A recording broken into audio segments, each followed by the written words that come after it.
Hi everybody, this is Dr. Cook. In this PowerPoint, I'm going to go over how to explicate a poem. So you should have watched the video that I've already posted, and that should have given you a larger idea and a much broader view as to what an explication is. In this particular video and PowerPoint presentation, I'm going to go over the specifics. So keep in mind that a poem can have a number of different pieces that you need to look at in order to closely figure it out. And it's like a puzzle. And you have to look at all of the elements and actually how they fit together in order to form some kind of meaning. What I will be covering are the different parts of the poem that you should be looking at in order to come up with that meaning. That doesn't mean you have to look at everything, but you want to look at those features of that particular poem that you choose that actually stand out. So the first thing to look at is the so-called situation in the poem. And what I mean by that is, does the poem tell a story? What type of poem is it? Is it a narrative poem? And if so, what events occur?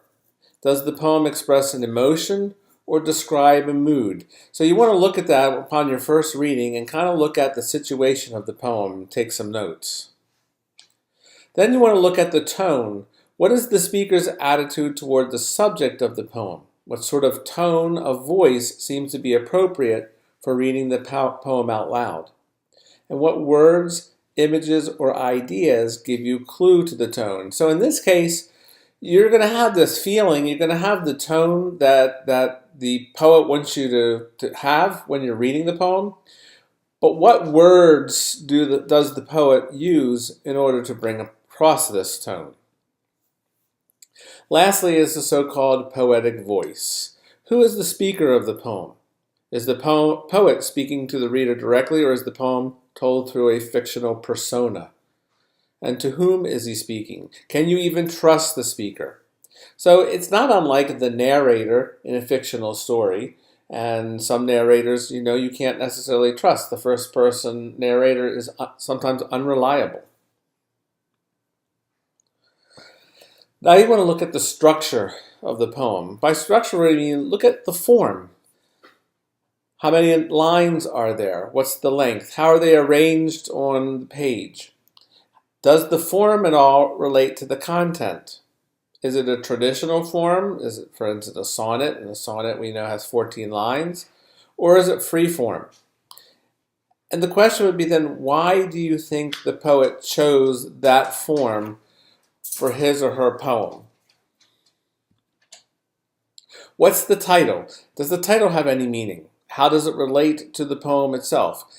Just like stories and short stories or novels, articles, the title of the poem is very important. Lastly, how does the poem develop? Think of the movement. Are the images and ideas developed chronologically? Is it by cause and effect? Is it by free association? Does the poem circle back to where it started? Or is the movement from one attitude to a different attitude, from despair to hope? So you have to kind of look and see how the poem actually flows and where it moves. Syntax. How many sentences are there in the poem? Are the sentences simple or are they complicated?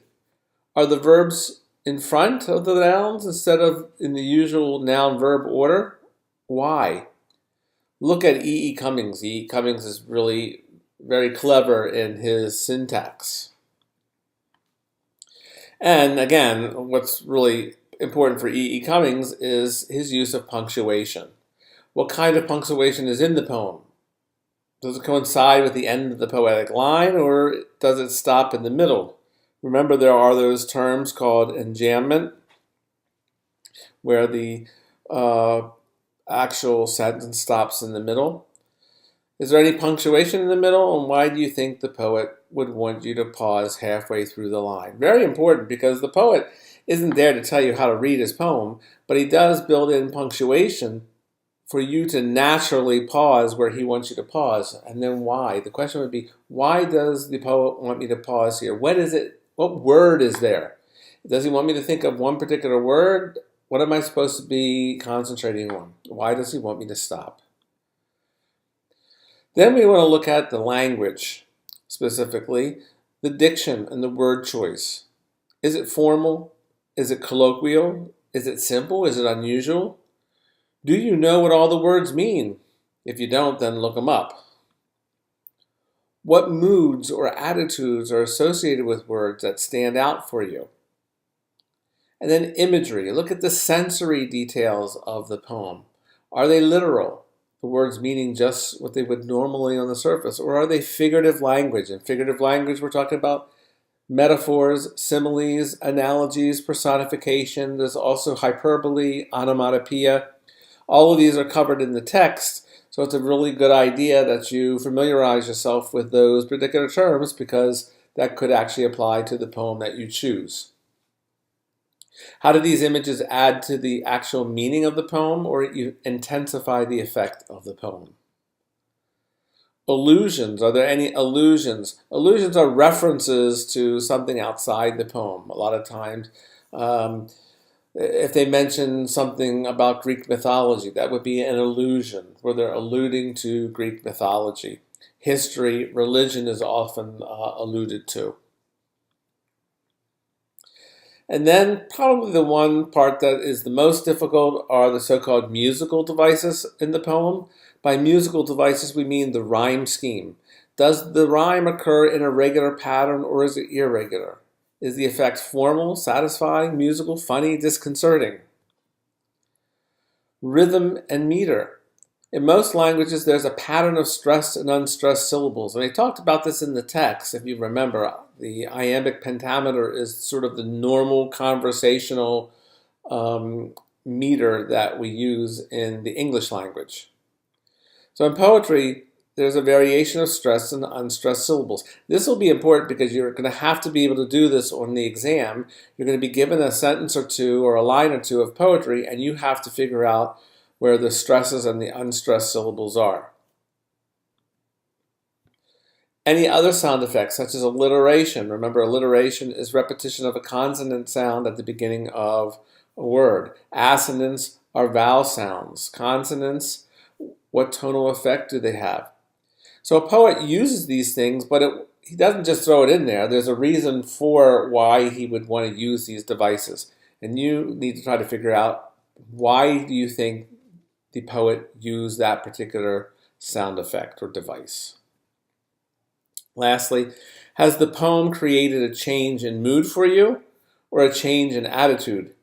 How have the technical elements helped the poet create this effect? So all of these things you're looking at, and you're going to come to sort of a general conclusion as to the meaning that's created and how the poet got across his message. So it doesn't have to be complicated, but you do need to understand most of those terms that they talked about in the chapter, and you need to sort of understand how to go about doing a poetry explication. We're going to do a practice one, which is found in the folder, and then after that, you're really on your own, but if you have any questions, don't hesitate to contact me. Thanks.